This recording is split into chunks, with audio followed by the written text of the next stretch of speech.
Hey guys, James here, how's it going? So this is going to be a video response to QWERTY video about how to use a miswak.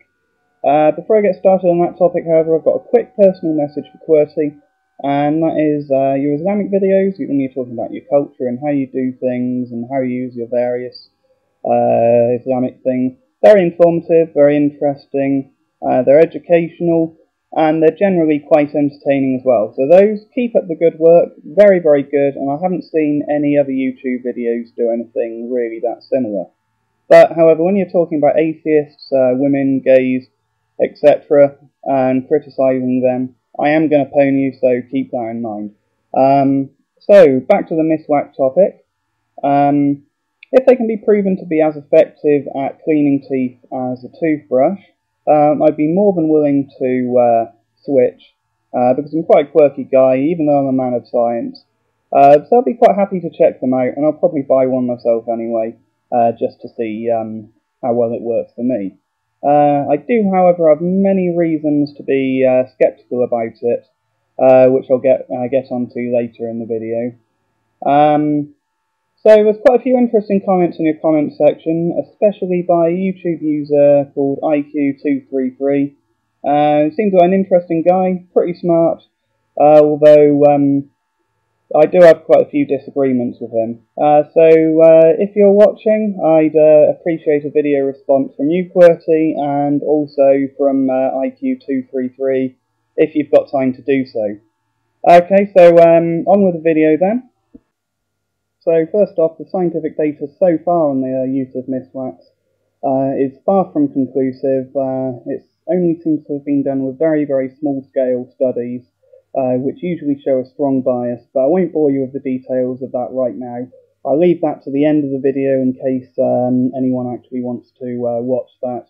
And also, I'd be quite interested in running my own clinical study at some point in the future, and for that I'll make all the data public and very transparent, and I'll get the advice of Muslims and Western dentists to make sure that the study is run as fairly as possible.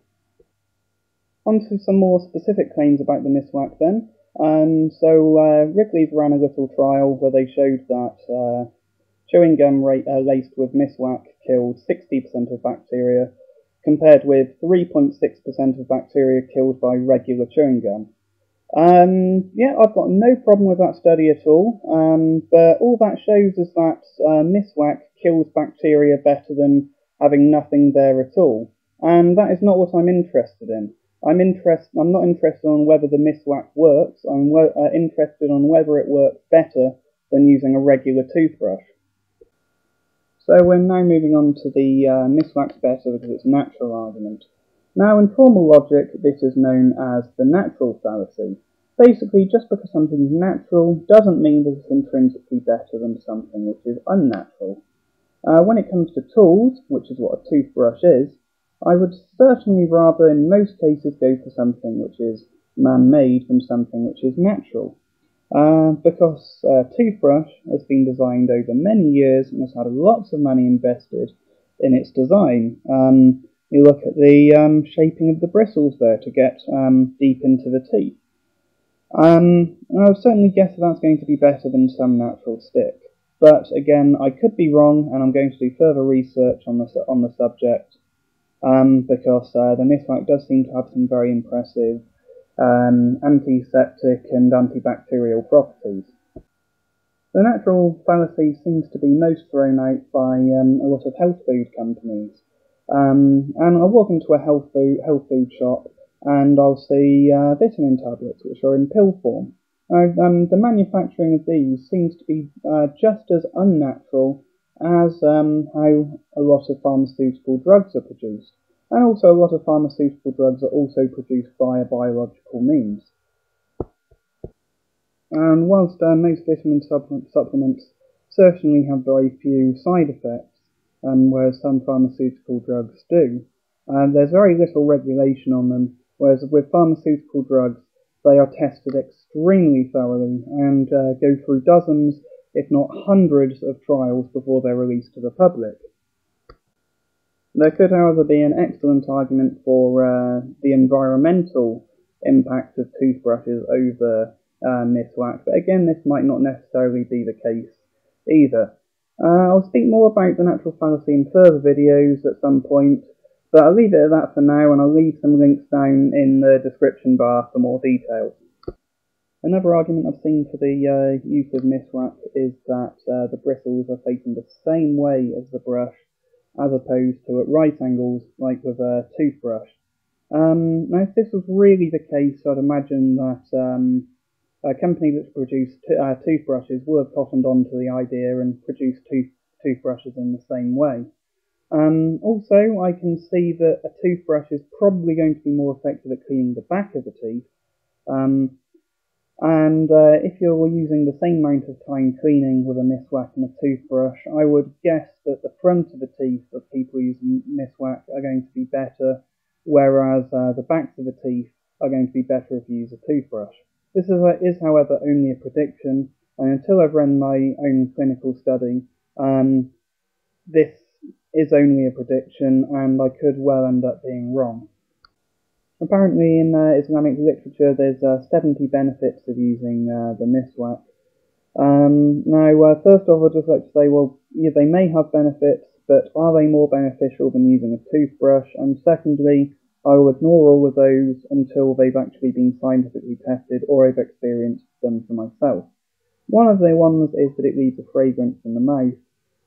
This may be true, it may not. I haven't researched it myself or experienced it myself yet, but I personally can't imagine it being better than just using a mint or even toothpaste. One final point then, before I get onto the hardcore science, is that people claim that you should use the miswak simply because it's in the Quran, and Muhammad used it. From what I've seen of the Quran, I'm not a Muslim myself, but from what I've seen, the message seems to be about oral hygiene. Miswak, of course, being the best thing to use at the time, which is why Muhammad used it.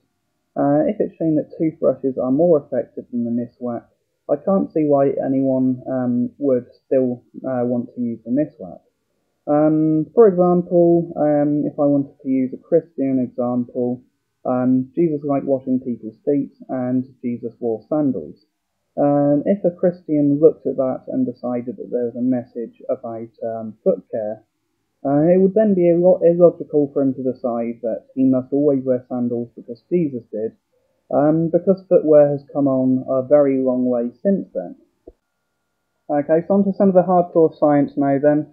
In 1986, the World Health Organization promoted the use of the miswak, but then in the year 2000, an international consensus on oral hygiene decided that more research was needed.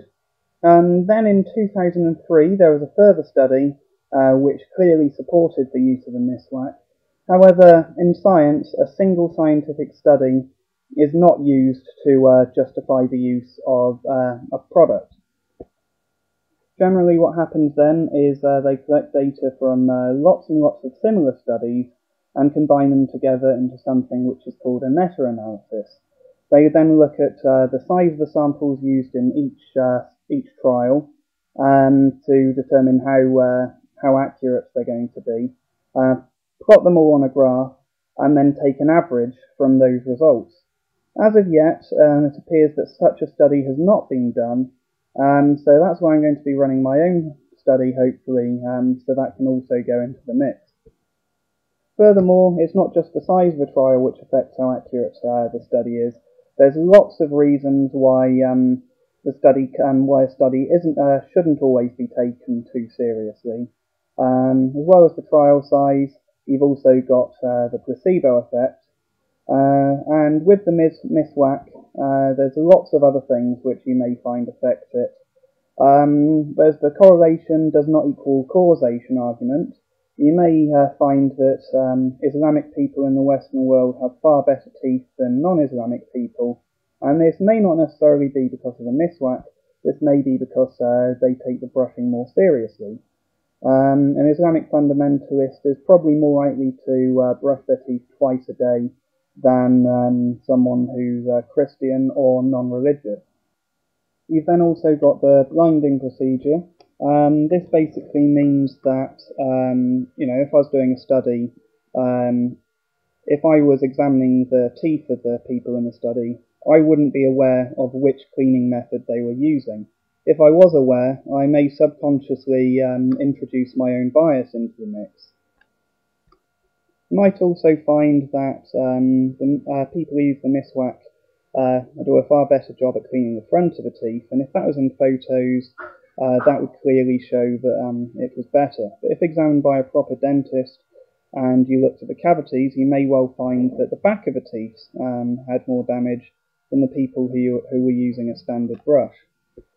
Then, of course, you've got the ability of the users to clean their teeth, so you'd have to properly train the people to use both toothbrushes and the miswak. And the final point is the quality of the equipment they are using. You may find that a miswak outperforms a very cheap toothbrush, but underperforms when put against a very high quality one. So I'm proposing my own clinical study. I'm going to try and make it with as large a group as possible.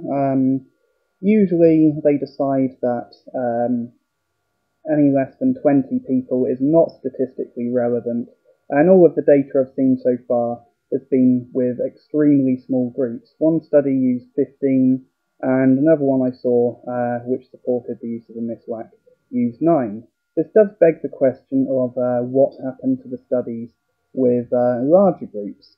Quite often studies are unpublished if they show a negative result. So my study, I'd like to have at least 30 to 40 people, and this is going to be by no means conclusive. It should be combined with other studies and then put into a meta-analysis. And how I propose doing it is it would have to be single-blinded.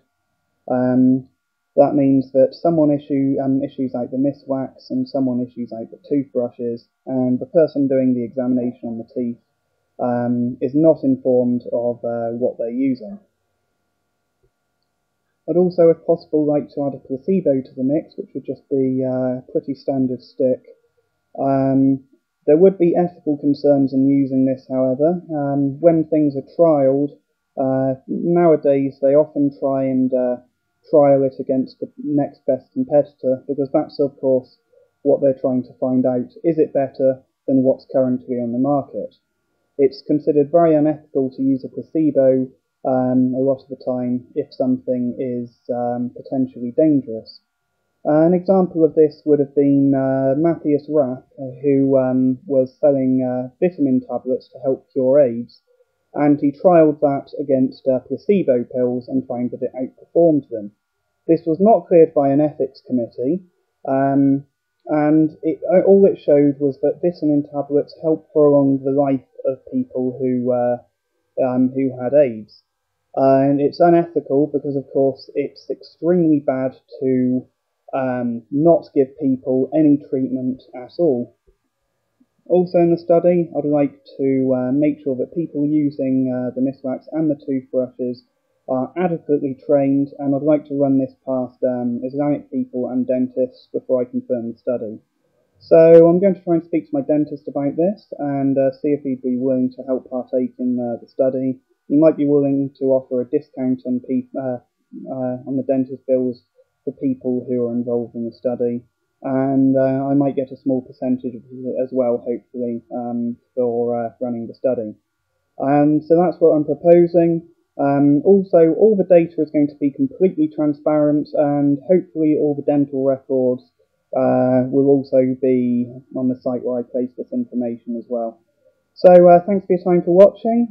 So QWERTY FShag and IQ233, I'd really appreciate a video response if you made it this far.